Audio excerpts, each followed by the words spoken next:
ಸಮೀರ್ ಕೆಲವರ ಪಾಲಿಗೆ ಹೀರೋ, ಕೆಲವರ ಪಾಲಿಗೆ ವಿಲನ್, ಕೆಲವರ ಪಾಲಿಗೆ ಧರ್ಮಸ್ಥಳದ ಸೌಜನ್ಯ ಅತ್ಯಾಚಾರ ಮತ್ತು ಬರ್ಬರ ಕೊಲೆ ಪ್ರಕರಣ ಬಯಲಿಗೆಳೆದ ಧೂತ. ಆದ್ರೆ ಧರ್ಮಸ್ಥಳ ಮಂಜುನಾಥ ದೇವಸ್ಥಾನ ಜೈನರದ್ದು ಅಂತ ಹೇಳಿದ ಅನ್ನೋ ಕಾರಣಕ್ಕೆ ಕೆಲವರಿಗೆ ಸಿಟ್ಟು. ಇದರ ಮಧ್ಯೆ ಸಮೀರ್ರದ್ದು ಒಂದು ವಿಡಿಯೋ ವೈರಲ್ ಆಗ್ತಿದೆ. ಅಜ್ಮೇರ್ ದರ್ಗಾದಲ್ಲಿ ಖ್ವಾಜಾ ಮೊಯಿನುದ್ದೀನ್ ಚಿಸ್ತಿ ದರ್ಗಾ ಇದೆ. ಅಲ್ಲಿಗೆ ಸಮೀರ್ ಹೋಗಿದ್ರು. ಚಿಸ್ತಿ ಇತಿಹಾಸ ಬಗೆದಾಗ ಹಿಂದೂಗಳ ರಕ್ತ ಕುದಿಯತ್ತೆ. ಆದ್ರೆ ಅದೇ ದರ್ಗಾಗೆ ಮೋದಿ ಚಾದರ್ ಕೊಡ್ತಾರೆ ಅಂತ ತಿಳಿದಾಗ ಕೆಲವರು ಸೈಲೆಂಟ್ ಆಗ್ತಾರೆ. ಮೊಯಿದ್ದೀನ್ ಚಿಸ್ತಿ ಮೂಲ ಅಫ್ಘಾನಿಸ್ತಾನ ಶಿಸ್ತಾನ.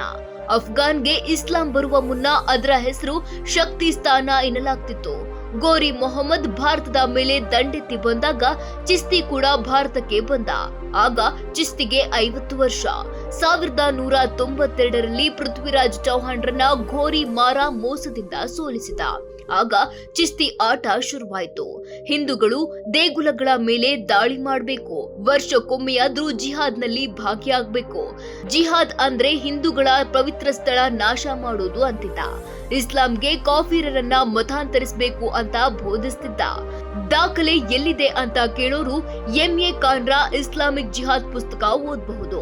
ಈ ಚಿಸ್ತಿ ಹಿಂದೂಗಳು ಹಿಂದೂ ಧಾರ್ಮಿಕ ಆಚರಣೆಗಳಿಗೆ ವಿರೋಧ ಮಾಡ್ತಿದ್ದ.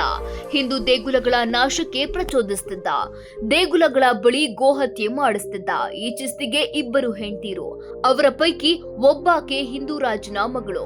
ಕ್ರಿಸ್ತ ಶಕ 1236ರಲ್ಲಿ ಮೊಯಿದ್ದೀನ್ ಚಿಸ್ತಿ ಸತ್ತೋದ. ಚಿಸ್ತಿ ಸಮಾಧಿಗೆ ಇರೋಬ್ಬರೋ ಮುಸ್ಲಿಂ ಅರಸರು ಬರ್ತಿದ್ರು, ಚಾದರ್ ಹೊದಿಸಿ ಹೋಗ್ತಿದ್ರು. ಆ ಸಾಮ್ರಾಟರನ್ನ ಮೆಚ್ಚಿಸಲು ಹಿಂದೂಗಳು ಚಾದರ್ ಕೊಟ್ರು. ಕಾಲಕ್ರಮೇಣ ಚಿಸ್ತಿ ಬಗ್ಗೆ ಪವಾಡದ ಕತೆ ಹುಟ್ಕೊಂಡ್ವು.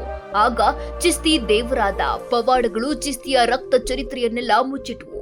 ಇಂತಹ ದರ್ಗಾಗೆ ಹೋಗಿದ್ದಕ್ಕೆ ಸಮೀರ್ ವಿರುದ್ಧ ಸಾಮಾಜಿಕ ಜಾಲತಾಣದಲ್ಲಿ ಭಾರಿ ವಿರೋಧ ಅಂತೂ ವ್ಯಕ್ತವಾಗ್ತಿದೆ.